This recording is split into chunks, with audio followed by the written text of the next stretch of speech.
દેવાયત ખબર અને ધ્રુવરાજસિંહ વચ્ચે સમાધાન થયું। 12 ઓગસ્ટે ધ્રુવરાજસિંહ ચૌહાણ પર થયો હતો હુમલો। દેવાયત ખબર અને અન્ય લોકોએ હુમલો કર્યો હતો। હુમલાના આરોપસર દેવાયત અને અન્ય આરોપીઓની ધરપકડ પણ થઈ હતી।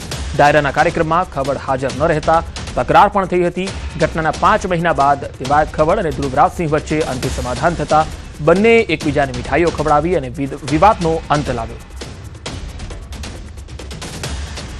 તો દેવાયત ખવડ અને ધ્રુવરાજસિંહ વચ્ચે આખરે સમાધાન થયું છે। કાર્યક્રમમાં ખવડ હાજર ન રહેતા તકરાર હતી અને આ બાબતને લઈને ઘણા સમયથી વિવાદ ચાલતો હતો। બંને એકબીજાને હવે મીઠાઈઓ ખવડાવી છે। બંને વચ્ચે સમાધાન થયું છે।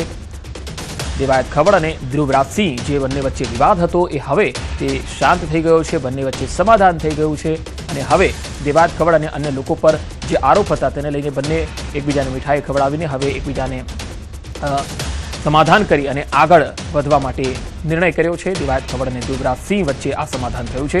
વધુ માહિતી મેળવીએ સંવાદદાતા મૌલિક ધામેચા જોડાયા છે। મૌલિક, આ સમાધાન માટે કોણે સૌથી વધારે મહત્વની પહેલ કરી હતી અને આખરે આ સમાધાન થયું?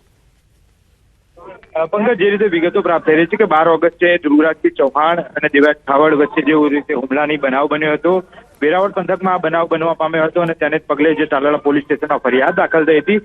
અંતે આ વસ્તુ જે છે તે સમાધાન બેઝ ઉપર આવી હતી અને આજે જ્યારે ધ્રુવરાજસિંહ અને દેવાયત ખાવડ છે તેમને બંને વચ્ચે 5 મહિનાના અંતે સમાધાન થયું છે। તેમાં મહત્વનો રોલ ક્યાંક ને ક્યાંક રણજીત વાઘ જે છે તે બીજેપીના કાર્યકર્તા છે તેમની હોય તેવું અત્યારે હાલ સામે આવી રહ્યું છે। પરંતુ મહત્વની વાત એ છે કે જ્યારે ડાયરાના કાર્યક્રમમાં પૈસાની લેતી દેતી બાબતે બંને વચ્ચે અગાઉ જ્યારે મારામારીનો બનાવ બનવામાં આવ્યો હતો, ગાડી પડાવી લેવાની વાત હતી, આ બધી જ વસ્તુનું અત્યારે હાલ સમાધાન થયું છે। એકબીજાને મીઠાઈ ખવડાવી અને વિવાદનો ક્યાંક ને ક્યાંક અંત લાવ્યા છે। પરંતુ હજી હાલ ફરિયાદ જે પરત ખેંચવાની બાબત છે તે અને કોર્ટની જે જ્યુડિશિયરી પ્રોસેજર છે તેની કાર્યવાહી અત્યારે હાલ પડતર છે। એટલે હવે ત્યારબાદ બંને એકબીજા બાબતે કોર્ટમાં જે મુદતો પડતી હતી તે હવે ક્યાંક અંતે સમાધાન તરફ દોરી જતી હોય તેવા પ્રકારના દ્રશ્યો દેખાઈ રહ્યા છે। જી મૌલિક, આભાર માહિતી આપવા માટે।